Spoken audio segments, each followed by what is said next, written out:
Good evening, everybody. My colleagues on this show and I have been wondering how long it would take before the Dems and Rhinos showed their true colors in the DACA negotiations with the White House. We can tell you tonight the wait is ended. It took until today, 1 week exactly, for the Dems and Rhinos to overreach and to misjudge how much President Trump would put up with in the name of bipartisan bargaining. Rhino Republican Senator Jeff Flake also lived up to his name today when he and his colleague Bob Menendez declared that a group made up of these 6 senators, open borders and amnesty enthusiasts, all had come to terms on a DACA deal. We have an agreement that we're, the bipartisan group I'm talking about, the 6 of us working, that we're shopping among our colleagues now. We don't want to release details until we talk to more of our colleagues. I think we have, among the 6 of us, an agreement in principle on all of the core issues. But is there an issue about getting that through a Republican House and a Republican Senate with just this small rump group? Well, I don't consider it a rump group. Okay. And we're in the midst of vetting it with other colleagues. Well, whatever you would call it, rump group seems entirely serviceable for 6 like-minded senators who've decided that being like-minded when they began, that they're like-minded now.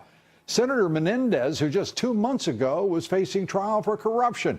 The White House denied any deal on DACA. Here's Press Secretary Sarah Sanders knocking down Flake's nonsense. There has not been a deal reached yet. However, we still think we can get there, and we're very focused on trying to make sure that that happens. The president's been clear about what his priorities are in that process, and we're going to continue working with members of the House and the Senate, Republicans and Democrats, to make sure that we try to get that deal done. The negotiators looked especially foolish focusing on DACA while the border with Mexico is aflame. A record number of murders in Mexico, cartel violence raging throughout the nation. The U.S. State Department has now warned Americans that it's dangerous to travel to Mexico, and the State Department issued the highest warning for 5 states in Mexico, the second highest warning for all of the border states just south of our border. Border security and the wall are obviously a critical matter of national security, but the rhinos and the left wing of the Democratic Party, well, they're committed to ignoring it. And among our guests tonight, the Secretary of State of Kansas and candidate for governor, Chris Kobach, who says the DACA amnesty must end. Also tonight, President Trump keeping the pressure on North Korea, even as he continues the diplomacy that forced Kim Jong-un to the negotiating table with South Korea. The Trump administration concurrently ordering the U.S. Air Force to deploy 3 nuclear-capable B-2 stealth bombers to Guam, a frequent target of North Korea's threats. We'll take up the president's efforts to rein in Kim Jong-un with Fred Flights coming up. Our top story tonight, those 6 senators claiming they've reached a deal on DACA, raising these discussions to the level of a farce. Obama-era amnesty to protect young illegal immigrants from deportation. The so-called Gang of 6 is a really special bunch that you should know more about. Senator Jeff Flake isn't running for re-election because he wouldn't win. Senator Bob Menendez, as I said, was facing corruption charges just 2 months ago on trial. Senators Lindsey Graham, Dick Durbin, and Michael Bennet, well, you may remember those names because they're former members of the sad Gang of 8 group that was pushing amnesty, and luckily, futilely so. And Cory Gardner is a longtime supporter of amnesty. So you see, they had consensus before they even began. And they claim a consensus among a group of like-minded advocates of amnesty and open borders is just simply, well, it's sad, but at the same time, hilarious. And will only now make a deal, I think, harder to construct. President Trump today rejected the bipartisan compromise with some colorful language in an Oval Office meeting. Fox News chief congressional correspondent Mike Emanuel live now on Capitol Hill with the latest for us. Good evening, Mike. Lou, good evening. As you well know, this is 6 senators saying they support this agreement, but it takes 60 senators to pass something in the U.S. Senate. So clearly there is plenty of work ahead. These senators have been meeting for 4 months, trying to come up with a compromise on those children who were brought to this country illegally by their parents. And they say they're working to build support now with their colleagues. We have no agreement with the president. We didn't go there to say, would you agree to this? This is our idea. Would you consider this? He challenged us to come up with an idea, and we've come up with an idea. But Mark Short from the White House said there is no deal. Majority Whip John Cornyn told reporters he welcomes his fellow senators' contribution, but this immigration issue is not going to be settled by just a handful of people. And a leading conservative said lawmakers will likely need more time to come up with a final deal. The president is willing to grant legal protections for this population of illegal immigrants in return for adequate security and ending extended family chain migration and ending the diversity lottery. There's no change to those parameters. However, top Democrats are trying to link addressing the status of those young people with budget and government funding talks, and the government runs out of money in 8 days. Speaker Paul Ryan has acknowledged another short-term continuing resolution will likely be needed. That way there won't be a partial government shutdown, and there will be time for negotiators to allocate money based on new spending caps. We're working with our counterparts on getting a cap agreement, but the appropriators will need time to be able to write an actual omnibus appropriations once a cap agreement is met. But there's no point in having another CR unless we have an agreement on DACA and on funding. That is leading some to make the case that Pelosi is pushing for a government shutdown over an artificial deadline on DACA. Lou? Mike, it certainly sounded like that is exactly what she's doing. Tying it directly to the funding talks is a dangerous thing to do, whether Republican or Democrat, right? No question about that. The Democrats feel like they have a lot of leverage because they feel like Democrat votes will be needed to pass a budget agreement and a continuing resolution to keep the lights on in the federal government. And so they're trying to use that leverage right now to try to force a DACA deal over the next 8 days. And so you've got this fundamental challenge ahead as lawmakers try to work out some of the fiscal issues by throwing a very complicated and controversial issue like immigration into the mix. Mike, thank you very much. Mike Emanuel reporting from Capitol Hill. Thank you. The left, the rhinos, are pushing what would be a disastrous deal. Senator Lindsey Graham and Dick Durbin now proposing to cut the visa lottery program by only 50%. The president wants the foolishness, the absurdity of a lottery, visa lottery, to end. The lawmakers are also trying to restore protections for Haiti, El Salvador, and African countries that have been removed from the so-called temporary protected status program. And their compromise would give the president a measly $1.5 billion for the border wall. The Dems and the rhinos, in fact, are insulting President Trump as he extended a hand to them to work out a deal that would work. In my opinion, the Dems and those rhino Republicans are being frivolous and hardly worth the president's time. Our first guest tonight says it's shocking that amnesty is even being talked about after the American people in 2016 made it perfectly clear we had elected a president whose top issue on the campaign trail was all about the wall and no amnesty. Joining us tonight, Chris Kobach, Kansas Secretary of State, candidate for governor of the great state of Kansas, and a nationally recognized litigator representing citizens, cities, states in cases involving illegal immigration. Chris, it's good to see you. And the very idea that this would be the response from 6 senators, and you know them all, I mean, this is farcical. It's insulting. It's such an absurd response to a serious offer to negotiate from this president. It's outrageous, Lou, and I agree with all that you've said. I mean, look, the president said back in the campaign that he was against any amnesty. I think regular watchers of your show know that amnesties are bad policy. They're very damaging to our country. If you look at the DACA amnesty, people talking about it as if this is an amnesty for some kids. No, the average age is 24. These are illegal aliens in their 20s and 30s. We would be legalizing almost 1 million of them to compete against our kids. And our Americans in that age group have a 9% unemployment rate, and the underemployment rate, that is people who don't have a full-time job or have no job at all, is 34% for those in that age group who lack a college education, which is 2/3 of them. So our kids, our Americans in that age group are struggling.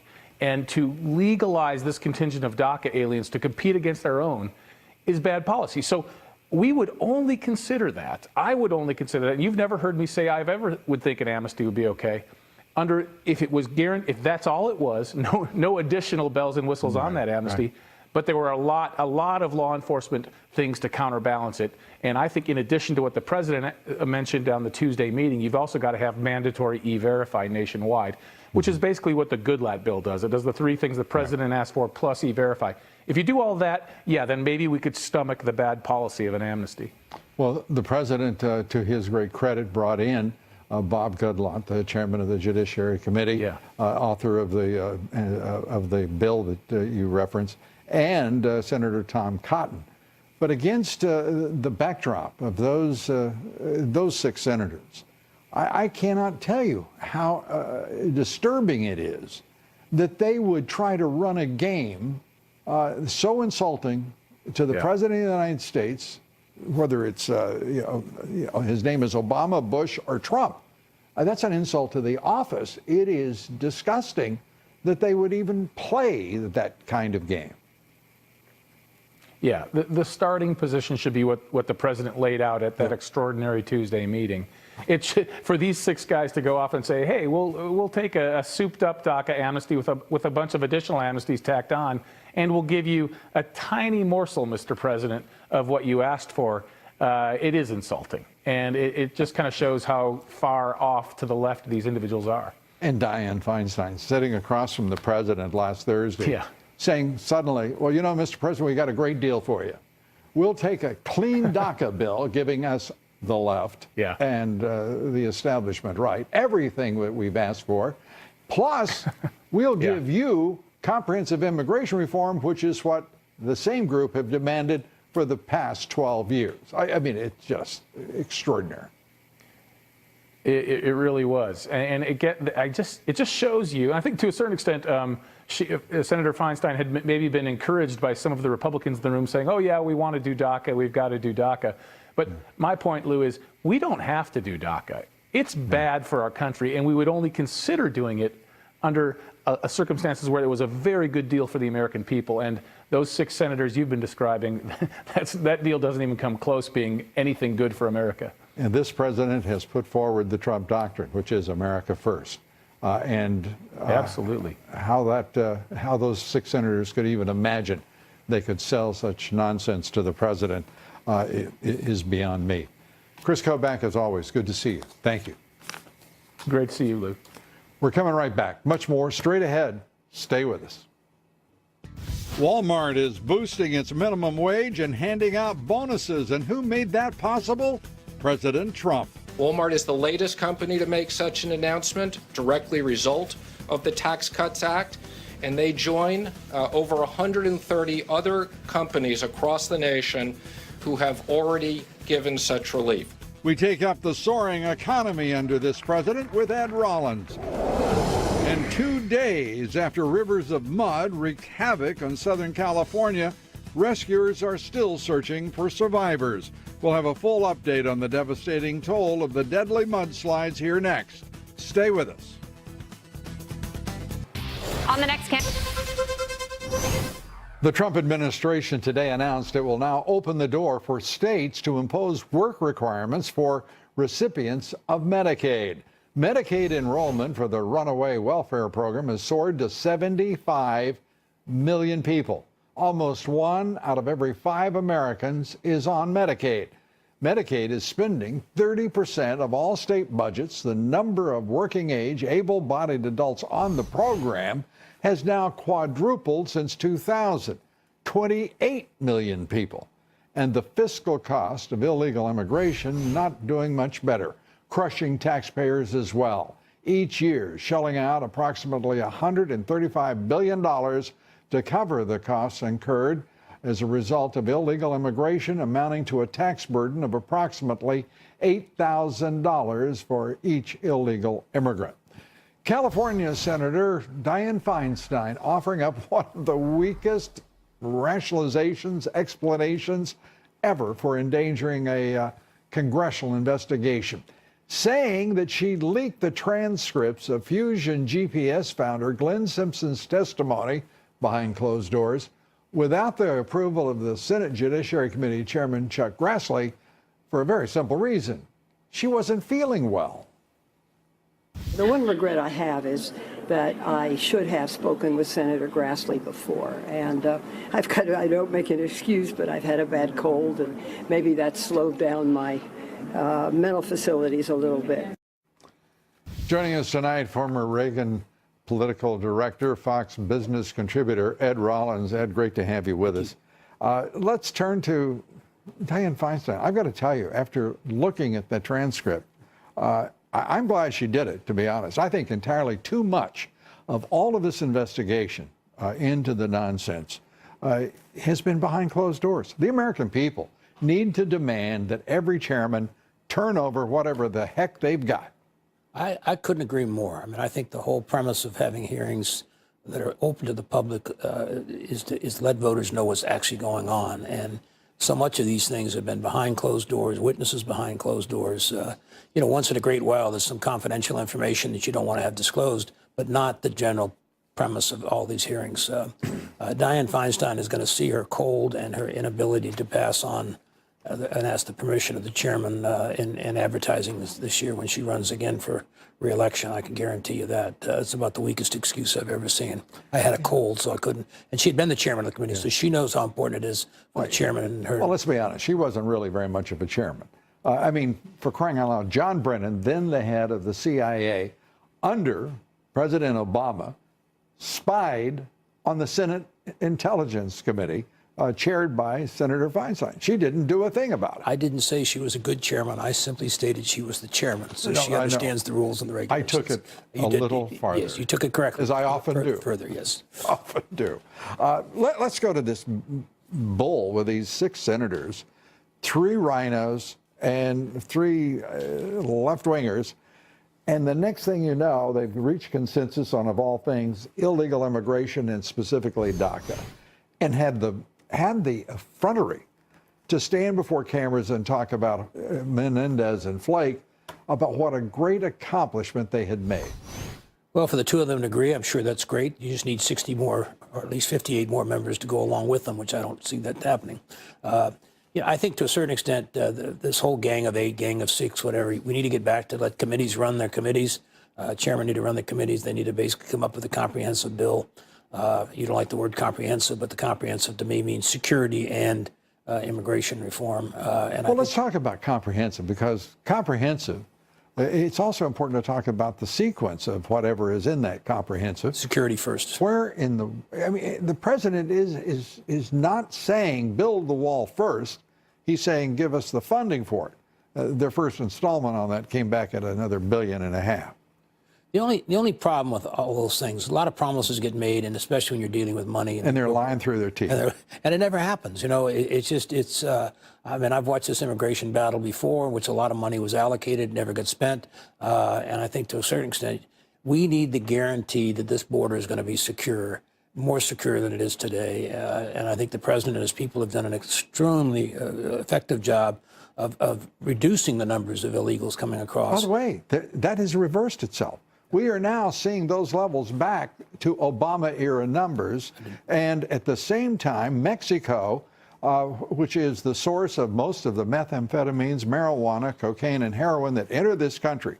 And this president, to his credit, the law and order presidential candidate and the man who has brought the opioid crisis to attention on the campaign trail, I mean, it is the border with Mexico, as I said earlier, is aflame. It is filled with violence, corruption, and they're talking about so-called dreamers. Well, there's a war going on that border, and there's been more people killed on the other side of that border in the last couple of years than was killed in the whole Vietnam War. So, I mean, I think the wall is important. I think the security is more important than any of the other. Then how do you explain they're talking about DACA? You know, DACA is the passionate issue that Democrats can go out and say the poor and the disadvantaged and what have you. And as I said last night, they're always about increasing. I think the reality is these young people came in the country illegally, and they basically need to be dealt with as illegals. And they may benefit long term, but short term, they need to be treated like everybody else. Ed Rollins, as always, good to see you. Thanks. Be sure to vote in our poll tonight. The question is, do you believe it's time for Paul Ryan and Mitch McConnell to pivot to border security after the State Department issues a travel warning for Mexico because of runaway violence, murder, and the cartels? Cast your vote on Twitter at Lou Dobbs. Follow me on Twitter at Lou Dobbs. Like me on Facebook. Follow me on Instagram at Lou Dobbs Tonight.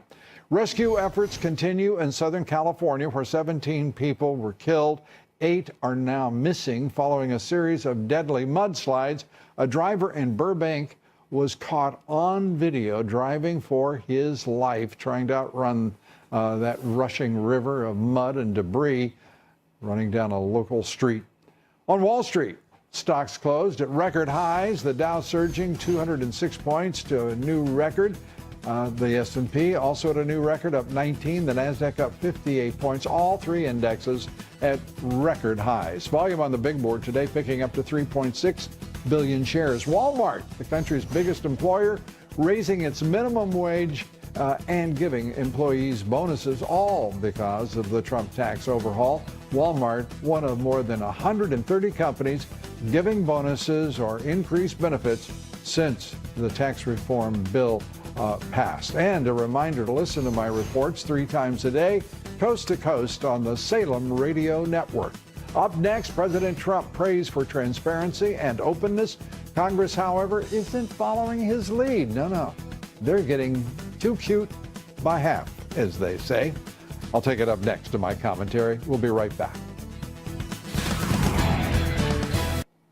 A few thoughts now on the strange nature of this Republican-led House and Senate. Lawmakers delivering a big victory for the president and the American people on tax reform, but it was legislation crafted largely behind closed doors. Futile congressional efforts to repeal and replace Obamacare took about 10 days of public activity. Didn't work. Of course, McConnell in the end just didn't deliver. On the reauthorization of FISA, Congress held a couple of meetings, one of which was completely derailed about questions about the Comey firing and the Russia collusion probe. As for DACA, just one hearing. And believe me, not a single lawmaker from either party was listening to anyone but the lobbyists and their donors. Compare that to the president's bipartisan meeting at the White House on immigration, border security, and DACA a week ago. A meeting that lasted 55 minutes and unfolded on camera. The president debating and negotiating live with lawmakers that American viewers watched on television. It was a great hour. Unprecedented, really. The president center stage, driving the discussion and debate. Talk about open and transparent. Talk about America the way it's supposed to operate. This was President Trump at his best, in the open, forthright, straightforward, in my opinion. And now Speaker Ryan, Senate Majority Leader McConnell, and the Dems, like Schumer and Pelosi, can decide whether they would like to join the president in an historic opportunity to bargain in full view of America, in the interest of the nation, and set aside so-called special interest. Or have Pelosi and Schumer, Ryan and McConnell live for too long in the swamp, now unable to find a path to serve the nation instead of the lobbyists and the special interest who dominate the swamp. President Trump is making it less difficult for them. To them, I would say, just follow Mr. Trump. In that way lies success. Our quotation of the evening, this one from John Adams, who said this: "There is danger from all men. The only maxim of a free government ought to be to trust no man living with power to endanger the public liberty." We're coming right back.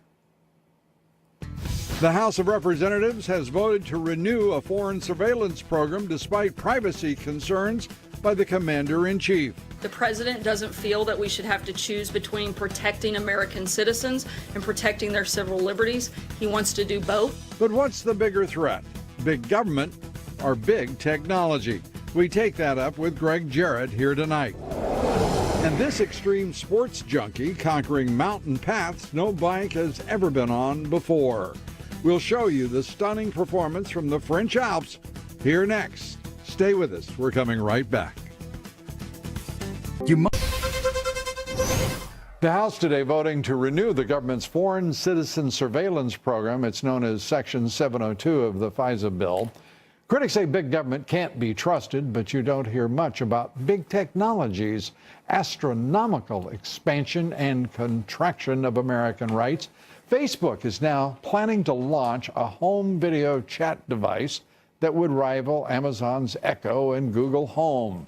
And Congress doesn't get a vote on how it works or whether a smartphone, smart TV, a smart appliance, or a dumb one that is part of the Internet of Things gets converted into a surveillance device, a device surveilling you and me. Well, joining us now to take up all that is going on in the nation's capital, Fox News legal analyst Greg Jarrett. Good to see you. Good to see you. Let's start with FISA. Big victory for the renewal, despite what we see as a trampling, obvious trampling of citizen rights. You can always count on the government, and especially the FBI and the Department of Justice, to break the rules and abuse their rights and Americans' rights. Look, it's a necessary evil. I was afraid that would be the second thing you said. It's a necessary evil to spy on radical Islamic terrorists. Right. The problem is that people at the FBI and the DOJ and elsewhere in the intelligence community abuse it, and they start spying on Americans, and they start unmasking names illegally, and they get away with it because they're very secretive about it. And Jeff Sessions and his Department of Justice are feckless and do nothing about it. Yeah. And we do nothing about it, and we allow our elected officials to do nothing about it. I don't want to harp on this, but the reality is it's why we are watching Congress and the Senate slow roll the collusion, the Russia collusion investigations.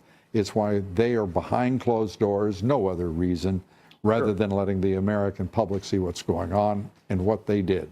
I am absolutely convinced of that. Oh, I think you're absolutely right. What they should do is fast roll the collusion that took place between Democrats, especially Hillary Clinton, and the Russians in paying for the dossier. But we can't get a special counsel of Hillary Clinton No, because there's evidence of a number of crimes. Because that would make sense. It would be intelligent and logical. So, and the government is never those and a things. bad precedent. Yes. Oh, my God. Let's turn to Trump and Mueller. Some controversy about whether he will or he won't meet with Mueller in an interview. Your thoughts? Well, as a lawyer, you know, you always tell your client, never talk to anybody but me, the lawyer. Trump did say that he had nothing to hide. He said this several months ago, and he'd be happy to give a full statement to Mueller. Right. But if I were to advise him, if I were his lawyer, I'd say, keep your mouth shut and just talk to me. You'll end up like Bill Clinton, who was forced to talk by the independent counsel pursuant to a grand jury subpoena. And he did so, and he got himself in a world of trouble for lying, which ended up in an impeachment. No, you're exactly right, I think in both history and law, in your counsel. But the other thing is, there was evidence of a crime in the case of Bill Clinton. Oh, yeah. There is no evidence of any crime, as you well know, in this instance. And for him to sit down with the special counsel, to me, just sort of rankles. And I'm being obviously visceral, not legal in this. I just can't imagine sitting down with a special counsel when you've done not a damn thing wrong, or nor have you any evidence, or does he have any evidence, Mueller, of a crime? There's no evidence of Trump-Russian collusion, but what you would worry about, I would worry about as a lawyer, is an obstruction entrapment by Mueller during the course of such an interview. Began asking him, well, why did you really ask the FBI Director James Comey about going easy on Flynn? What did you really mean when you sat down with Lester Holt and began talking about the firing of James Comey? Was it for a reason other than your constitutional duty of doing so? Were you trying to obstruct an investigation? I mean, it's not obstruction to do what the president did in firing Comey. You're saying this just to make sure that we all agree with your position in counseling the president, aren't you? I mean, it's horrifying to think about what could happen there. Yeah, he could fall into a trap, and Mueller is devious enough, especially Andrew Weissman, who is his top prosecutor, is untrustworthy. He is abusive. He weaponizes the law and tries to gain convictions in the absence of evidence and the law. And that's the guy I don't trust the most. Greg Jarrett, we trust you. Thanks so much. Great to see you. Appreciate it. Please roll the video now and watch as this mountain biker rides up the French Alps before he picks up his bike and then climbs to the top. Of course you would. He then ends the adventure with a breathtaking, heart-stopping bike ride, oh yes, down the mountain. Now this just isn't right in any way, shape, fashion. This makes me feel somewhat cowardly, and I don't like that kind of video. But so much of our video does exactly that. Up next, the military deploying bombers near North Korea as President Trump offers some new words for Kim Jong-un. Fred Fleitz joins us to take up the tensions with North Korea and how it may be that we salve those tensions. We'll be right back.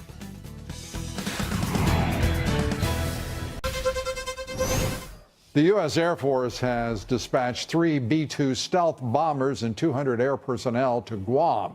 The deployment puts the nuclear-capable B-2s within 3,500 miles of North Korea, just days after talks were held with South Korea and Kim Jong-un's regime. President Trump also signaling he's open to talks with Little Rocket Man, as he once called him, telling the Wall Street Journal, quote, I probably have a very good relationship with Kim Jong-un. I have relationships with people. The president declining to comment on whether he's talked with the North Korean leader. Joining us now is Fred Fleitz, Senior Vice President at the Center for Security Policy, former Chief of Staff to Ambassador John Bolton. And Fred, it's great to see you. Let's start with the B-52s. It seemed a little odd in the context of the Olympics and all of the apparent, ostensible advance in the relationship between North and South Korea and presumably the United States to see suddenly the dispatch of these B-2s. Hey, Lou, it's great to be here. Well, the president is sending an important message to Kim Jong-un, and the message is, talk all you want, talk is good, but I'm not letting up the pressure. You have to denuclearize. And, you know, I think these talks are a good thing because as long as the North Koreans are talking, they're not testing nuclear weapons, they're not firing missiles. But the president is sending a message. The fact that you're talking doesn't mean we're going to let up the pressure. And another nuclear program for 20 years. I've written a book on this issue. Right. The only way out is John Bolton's plan to kill the deal. These minor changes being discussed on the Hill, they're simply going to extend this fraud. President Trump, honor the protesters. Please kill this deal. It reports that General McMaster, the National Security Advisor, is working hard along with other members, some other members in the administration, trying to save it. There's obviously some tension there within the administration, or perhaps just simply a difference of view. It doesn't have to be anything beyond that. About how to proceed. Well, you know, there's two people the president can listen to. There's McMaster and Tillerson. They've been against the president's Iran policy from his first day in office. They tried to prevent the president from decertifying the deal last summer. Right. Then there's John Bolton, who has always been with the president on this issue and has a plan to get out of the deal. It's a no-brainer, Lou. Side with Ambassador Bolton. That's the way to go. And as far as Iran is concerned, it seems, and I say seems, to have ratcheted down its expansionist aggression in the region, in the Middle East. The status quo ante seems to be what we're looking at. What do you make of it? You know, this is a fraudulent deal. It doesn't appreciably stop Iran's pursuit of nuclear weapons, but we also know that Iran has spent billions of dollars it got from this deal in sanctions relief on terrorism, on the military, on sending troops into Syria, on sending missiles to the Houthi rebels in Yemen that they've used to attack Saudi Arabia with. Meanwhile, the Iranian people are suffering. They can't get enough to eat. Some are selling their kidneys, Lou, to raise funds. That's why it's obscene to continue this deal that's giving the mullahs money that they're using to sponsor terrorism and harm their own people. Fred Fleitz, as always, we appreciate your insight. Thanks for being with us. Good to see you. Up next, open border Dems and rhinos ignoring national security threats as they call for DACA amnesty. I'll take it all up with Gina Loudon and Mark Simone right after the break. Stay with us. What's going on with these people?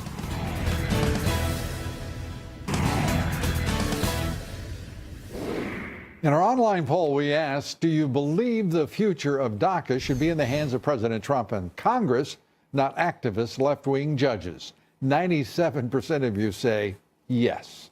Well, the State Department issuing strict do not travel advisories for American citizens thinking of going to Mexico, putting out that warning because of the high crime rates, the violent cartel activity.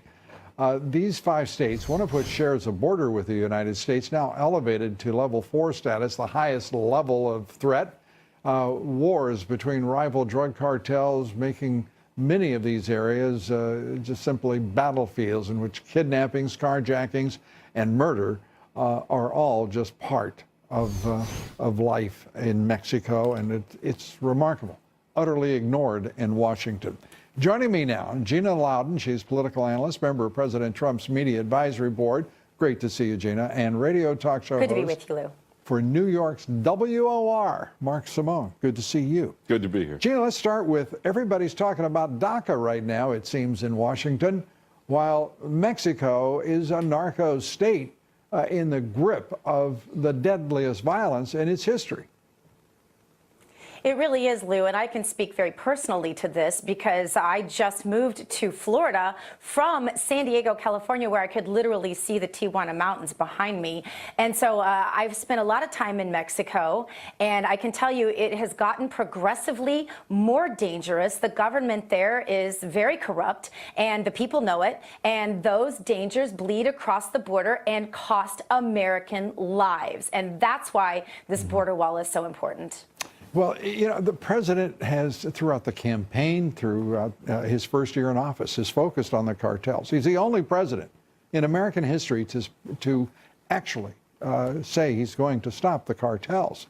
But coming across that border mark are the largest number, the majority of methamphetamines, marijuana, cocaine, heroin that enter this country. Not to mention terrorism, weapons. What is the point of inspecting all the cargo to port if the border is wide open? Right. Now, some people get a little wobbly on the president, saying maybe he's not going to really build this wall. He's a builder at heart, and if you know him, that's been the most important thing, those buildings, those monuments. He also keeps his promises. He keeps his promises, and this is a chance to build one of the great landmarks of America that will be there forever, and he knows that. He'll build that wall. Well, that and DACA itself, we watched 6 senators, Gina, three left-wing Dems and 3 Rhino Republicans come together and ballyhoo the fact that 6 of them had come to a consensus on open borders and amnesty, which of course has been their view throughout. It has been their view throughout, Lou, and you spell it out so well. They've muddied the issue so much. You know, there is a difference between immigration and illegal immigration, but the waters they're muddying now, the way they're trying to confuse the public, is by not making any distinction between DACA and the Dreamers. There's a big distinction. DACA involves about 700,000 people, right? Those are people we know who are deferred, who came here as children. They're adults now, but they came here as children. And Dreamers is anyone who dreams, yes, and registered, very important distinction. Dreamers is anyone who dreams of getting free stuff from taxpayers in America. That could involve tens of millions of people, Lou. This is not the same thing as DACA, and we need to make sure and make those distinctions. The president's absolutely right on this. We got to stop using the word dreamer. A dreamer is somebody still in their country, waiting in line, trying to get here. Right. Somebody that's already here illegally is not a dreamer. They've gotten here. Yeah, and the idea that that this Senate, this Congress can make a deal with the president. He has extended a hand to make that possible. He's willing to bargain. He's willing to negotiate. And yet what he gets met with immediately is from Senator Dianne Feinstein, Mark, an offer to have a clean DACA. We'll take up border security and all of that later. Precisely what every president has run into since 1986. Well, listen, she's a nice woman, IQ maybe 90, 95, not the brightest woman around, but she's trying. She means well. She's got a cold. That is the darndest excuse I've ever heard for leaking, documents. But he's got a lot of Lyndon Johnson in him. He's a deal maker. Let's make everybody happy in the end. You know, I said earlier in the show, to me, he was at his best sitting there with all of those folks in the cabinet room that he had brought in to talk about DACA, Gina. and he was in the center ring of the circus that unfolded before cameras, talking issues, negotiating. We haven't seen that of our Congress or our Senate, which is too bad. Yeah, that's because he has never been afraid of being completely transparent, because he has nothing to hide, unlike the swamp that has everything to hide, complete with Dianne Feinstein putting an exclamation point on the swamp's willingness to hide everything by using the excuse of having a cold to release documents. I want to know what happens if Dianne Feinstein gets the flu. But you contrast the president and his open policy and letting the cameras in with Congress today and this meeting of these six just going ahead and deciding they're going to decide everything behind the scenes, and we don't even know what's in it yet. Oh, if she gets bronchitis, nuclear codes will get released. Exactly. Let's hope that that isn't the case. Exactly. Mark, thanks so much. Mark Thanks. Symoné, Jeanine Loudon, thank you both. Appreciate it. Good to see you. That's it for us tonight, and we thank you for being with us. Tomorrow night, Steve Forbes, Pastor Robert Jeffress among our guests. Please join us. Thanks for being with us tonight. Good night from New York.